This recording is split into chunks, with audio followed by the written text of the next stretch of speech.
पूनम की शादी काफी कम उम्र में एक बड़े बिजनेसमैन से हो गई थी, मगर शादी के कुछ ही साल बाद उनके कुछ दुश्मनों ने उन्हें गोली मार दी थी, जिसके बाद पूनम और कृतिका एकदम अकेले हो गए थे।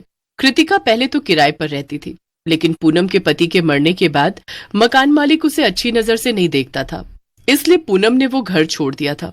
काफी भटकने के बाद दोनों माँ बेटी एक झोपड़पट्टी में रहने लगे। पूनम घर घर जाकर काम करती थी और अपना गुजारा करती रही। कृतिका बेटा, क्या कर रही हो तुम? आज मुझे काम से आने में बड़ी देर हो गई। तुमने खाना खा लिया? हाँ माँ, मैंने सारा होमवर्क कर लिया है, और ये देखो मैंने आपकी मदद के लिए सारे बर्तन भी धोकर रख दिए हैं। क्या? लेकिन क्यों? तुमसे ये सब काम करने के लिए किसने कहा था कृतिका? तुमने इसमें अपना कितना समय बर्बाद किया। तुम इतनी देर में थोड़ी और पढ़ाई कर सकती थी ना। पूनम की डांट से कृतिका उदास हो जाती है और कहती है, माँ मैं तो बस आपकी मदद करना चाह रही थी। आप इतना सारा काम करके थक कर घर आती हो। मेरी बच्ची, मुझे माफ करना। मैं तुझ पर गुस्सा नहीं करना चाह रही थी, लेकिन तुम्हें ये सब करने की कोई भी जरूरत नहीं है। मैं दिन रात इसीलिए इतनी मेहनत करती हूँ ताकि तुम केवल पढ़ाई पर ध्यान दे सको। तुम्हें बहुत आगे जाना है और अपने बाबा का नाम रोशन करना है। हाँ माँ, मैं समझ गई। मैं आगे से ध्यान रखूंगी। अरे कृतिका, तुम्हारे पापा का वो लॉकेट कहाँ गया? वो तो वहां रखा है, मैंने अभी निकाला था माँ। बेटा, इसे कभी मत उतारना। समझ लो ये तुम्हारे साथ है तो तुम्हारे पापा भी तुम्हारे साथ हैं। वो हमेशा तुम्हारी मदद करेंगे। ठीक है माँ। और फिर दोनों साथ में खाना खाकर सो जाते हैं। अगले दिन कृतिका स्कूल चली जाती है और पूनम अपने काम पर। कृतिका स्कूल पहुंचकर सबसे आगे वाली सीट पर जाकर बैठ जाती है, लेकिन तभी पीछे से रिया नाम की एक लड़की आती है और कृतिका का बैग जमीन पर फेंक देती है। ओए कृतिका की बच्ची, चल जा पीछे जाकर बैठ। तू यहाँ नहीं बैठ सकती, ये मेरी सीट है। अच्छा, और ये भला किसने तय किया कि ये तुम्हारी सीट है?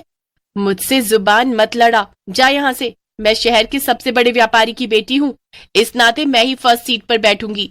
और तेरी माँ घर घर जाकर काम करती है, इसलिए तू लास्ट सीट पर बैठेगी। रिया कृतिका से लड़ ही रही थी कि तभी एक और लड़की, जिसका नाम काजल था, वो भी आकर रिया का साथ देने लगी। हाँ हाँ रिया, बिल्कुल ठीक कह रही हो तुम। ये हमारे साथ एक ही क्लास में पढ़ रही है, यही कम है क्या जो अब हम सब इसे सबसे आगे भी बिठाएं? अच्छा, तो ऐसी बात है। तुम लोगों को शायद थोड़ी गलतफहमी हो गई है कि तुमने मुझे इस स्कूल में दाखिला दे रखा है। मुझे इस स्कूल में अपनी पढ़ाई की वजह से स्कॉलरशिप मिली थी, और मेरी माँ हर महीने नियम से पूरी फीस भरती है, इसलिए मैं यहाँ पढ़ रही हूँ। और तो और हर साल मैं क्लास में फर्स्ट पे आती हूँ, तो उस हिसाब से तो मुझे हर रोज फर्स्ट सीट पर ही बैठना चाहिए। और तुम दोनों तो पास भी बहुत मुश्किल से होती हो। कृतिका का मुंह तोड़ जवाब सुनकर पूरी क्लास रिया और काजल पर हंसने लगी और दोनों अपने अपमान में जलकर राख हो गई। लेकिन इससे पहले कि वो कुछ करती या कहती, टीचर क्लास में आ गई। काजल, इस कृतिका की बच्ची ने पूरी क्लास के सामने हमारी बड़ी बेइज्जती की है। हम इसे ऐसे माफ नहीं करेंगे। हाँ हाँ रिया, तुम बताओ इसे कैसे सबक सिखाना है। मैं तैयार हूँ। तुम्हें पता है ना कि जिस पार्क में हम सब शाम को खेलने जाते हैं, वहां पास में ही एक भूतिया पीसीओ है जो कि सालों से बंद पड़ा है। हाँ तो बस देखती जाओ। मैं इस कृतिका को ऐसा सबक सिखाऊंगी कि ये दोबारा हमसे जबान लड़ाना तो दूर, आंखें मिलाने में भी डरेगी। स्कूल खत्म हो जाता है और कृतिका घर जा रही होती है। तभी रिया और काजल भागते हुए उसके पास आती हैं और उससे कहती हैं, हमें माफ कर दो कृतिका, हमसे भूल हो गई। हमें ऐसे तुम्हारा मजाक नहीं उड़ाना चाहिए था। हाँ कृतिका, सॉरी। ठीक है दोस्तों, कोई बात नहीं, ये सब तो होता रहता है। तुम्हें अपनी गलती का एहसास हो गया, बस काफी है। अब सब भूल जाओ। नहीं नहीं, ऐसे काम नहीं चलेगा। एक काम करो, तुम अब से हमारे साथ खेलने आना, उस बड़े पार्क के पास। क्या? सच में? लेकिन तुम लोगों ने तो पहले कभी मुझे अपने साथ खेलने नहीं दिया। हाँ, लेकिन अब हमें अपनी गलती का एहसास हो गया है ना, इसलिए अब हम तुम्हें अपने साथ जरूर खिलाएंगे। तुम बस शाम को समय से आ जाना। ठीक है, मैं जरूर आऊंगी। इसके बाद सब अपने अपने घर चले जाते हैं। शाम को कृतिका रिया और बाकी बच्चों के साथ खेलने लगती है। काफी देर तक वो सब साथ में खेलते हैं। तभी काजल रिया के पास जाकर कहती है, ये सब और कितनी देर चलेगा रिया? क्या तुमने इसे अपने साथ यहाँ खेलने के लिए बुलाया है? मुझे तो इसे देखकर बहुत गुस्सा आ रहा है।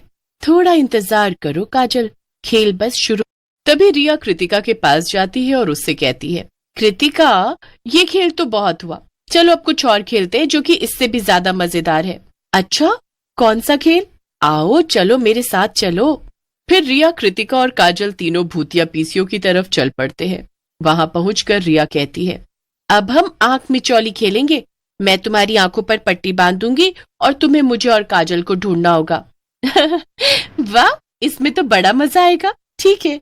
रिया कृतिका की आंखों पर पट्टी बांध देती है और फिर दोनों उसे जानबूझकर पीसीओ की तरफ ले जाते हैं। काजल पीसीओ का दरवाजा खोल देती है और कृतिका गलती से उसके अंदर चली जाती है। रिया फौरन दरवाजा वापस बंद कर देती है और कृतिका अपनी आंखों से पट्टी निकाल देती है। अरे ये क्या? ये तो वही भूतिया पीसीओ है जिसके बारे में कई तरह की अफवाह फैली हुई है। तुम दोनों ने मुझे इसके अंदर आने क्यों दिया और ये दरवाजा बंद क्यों किया है? देखो देखो, ये मजाक अच्छा नहीं है। मुझे बाहर निकालो मुझे। बड़ी जबान चल रही थी ना तेरी क्लास में।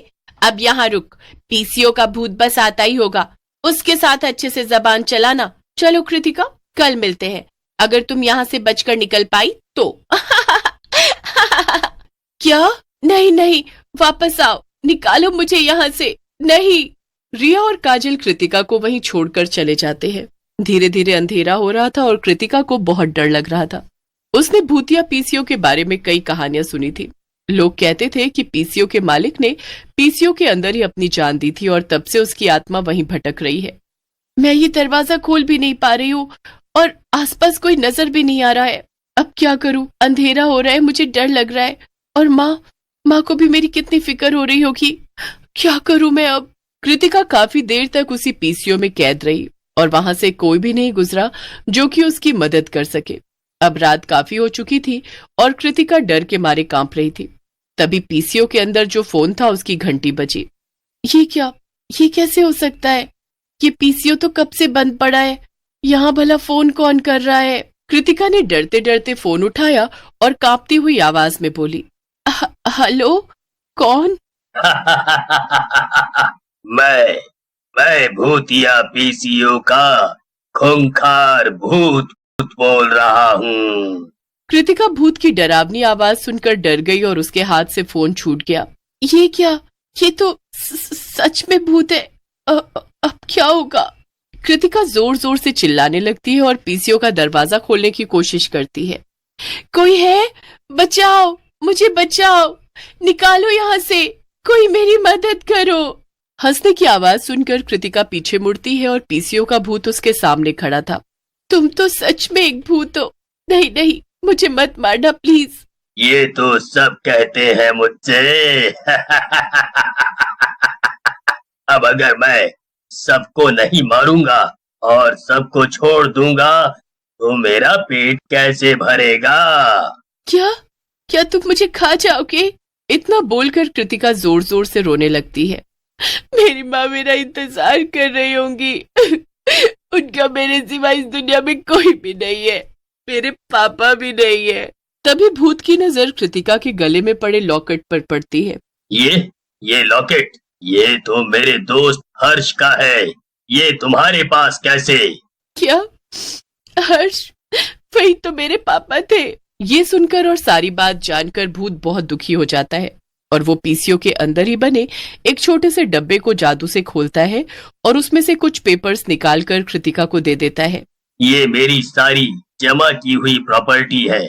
मेरे परिवार का तो कोई बचा नहीं जिसे मैं ये दूं, इसीलिए मैं ये तुम्हें और तुम्हारी माँ को दे रहा हूँ। उन्हें सब बता देना।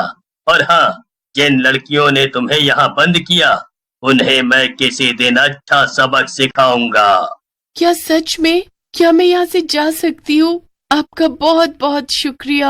हाँ बिल्कुल, और मेरी प्रॉपर्टी देकर मैं कम से कम अपने जिगरी दोस्त का कर्ज चुका सकूंगा।